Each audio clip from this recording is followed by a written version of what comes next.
ನಮಸ್ಕಾರ. ಉದ್ಯೋಗ ವಾಹಿನಿ ಯೂಟ್ಯೂಬ್ ಚಾನಲ್ಗೆ ಸ್ವಾಗತ. ಕೇಂದ್ರ ಲೋಕಸೇವಾ ಆಯೋಗ ಅಂದರೆ UPSC ಇಲ್ಲಿ ಖಾಲಿ ಇರುವ ಇಂಜಿನಿಯರಿಂಗ್ ಸೇವೆಗಳ ಪರೀಕ್ಷೆ ಹುದ್ದೆಗೆ ಅಧಿಸೂಚನೆಯನ್ನು ಹೊರಡಿಸಲಾಗಿದ್ದು, ಈ ಹುದ್ದೆಗಳಲ್ಲಿ ಆಸಕ್ತಿ ಹೊಂದಿರುವ ಹಾಗೂ ಈ ನೇಮಕಾತಿಗೆ ಬೇಕಾದ ಎಲ್ಲ ಅರ್ಹತೆಗಳನ್ನು ಹೊಂದಿರುವ ಅಭ್ಯರ್ಥಿಗಳು ಅಧಿಸೂಚನೆಯನ್ನು ಸಂಪೂರ್ಣವಾಗಿ ಓದಿ ಅರ್ಜಿಯನ್ನು ಸಲ್ಲಿಸಬಹುದಾಗಿದೆ. ಹುದ್ದೆಯ ಹೆಸರು ಇಂಜಿನಿಯರಿಂಗ್ ಸೇವೆಗಳ ಪರೀಕ್ಷೆ.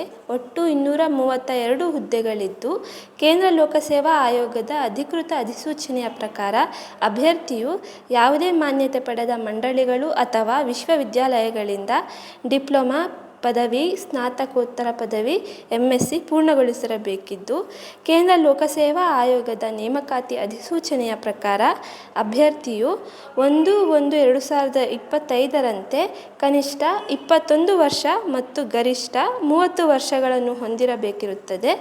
OBC ಅಭ್ಯರ್ಥಿಗಳಿಗೆ 3 ವರ್ಷಗಳು, SC/ST ಅಭ್ಯರ್ಥಿಗಳಿಗೆ 5 ವರ್ಷಗಳು ಹಾಗೂ PWBD ಅಭ್ಯರ್ಥಿಗಳಿಗೆ 10 ವರ್ಷಗಳ ವಯೋಮಿತಿ ಸಡಿಲಿಕೆ ಇದ್ದು, SC/ST PWBD ಮಹಿಳಾ ಅಭ್ಯರ್ಥಿಗಳಿಗೆ ಯಾವುದೇ ಶುಲ್ಕವಿರುವುದಿಲ್ಲ ಮತ್ತು ಇತರ ಎಲ್ಲ ಅಭ್ಯರ್ಥಿಗಳಿಗೆ 200 ರೂಪಾಯಿಗಳ ಅರ್ಜಿ ಶುಲ್ಕವಿದ್ದು, ಶುಲ್ಕವನ್ನು ಆನ್ಲೈನ್ ಅಥವಾ SBI ಬ್ಯಾಂಕ್ ಮೂಲಕ ಪಾವತಿಸಬಹುದಾಗಿದೆ.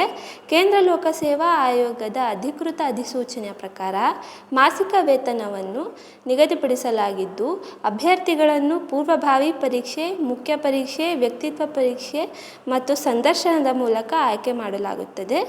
ಆಸಕ್ತ ಮತ್ತು ಅರ್ಹ ಅಭ್ಯರ್ಥಿಗಳು ಕೇಂದ್ರ ಲೋಕಸೇವಾ ಆಯೋಗದ ಅಧಿಕೃತ ವೆಬ್ಸೈಟ್ನಲ್ಲಿ 18/9/2024 ರಿಂದ 8/10/2024 ಆನ್ಲೈನ್ನಲ್ಲಿ ಅರ್ಜಿಯನ್ನು ಸಲ್ಲಿಸಬಹುದಾಗಿದೆ. ವೆಬ್ಸೈಟಿನ ಲಿಂಕನ್ನು ಈ ವಿಡಿಯೋ ಡಿಸ್ಕ್ರಿಪ್ಷನ್ನಲ್ಲಿ ಹಾಕಲಾಗಿದೆ. ಆಸಕ್ತಿ ಹೊಂದಿರುವ ಅಭ್ಯರ್ಥಿಗಳು ಈ ವೆಬ್ಸೈಟನ್ನು ಭೇಟಿ ಮಾಡಿ ಕೆಲಸಕ್ಕೆ ಅರ್ಜಿಯನ್ನು ಸಲ್ಲಿಸಬಹುದಾಗಿದೆ. ಇನ್ನೂ ಹೆಚ್ಚಿನ ಮಾಹಿತಿಗಾಗಿ ನಮ್ಮ ಯೂಟ್ಯೂಬ್ ಚಾನಲನ್ನು ಸಬ್ಸ್ಕ್ರೈಬ್ ಮಾಡಿ. ಧನ್ಯವಾದಗಳು.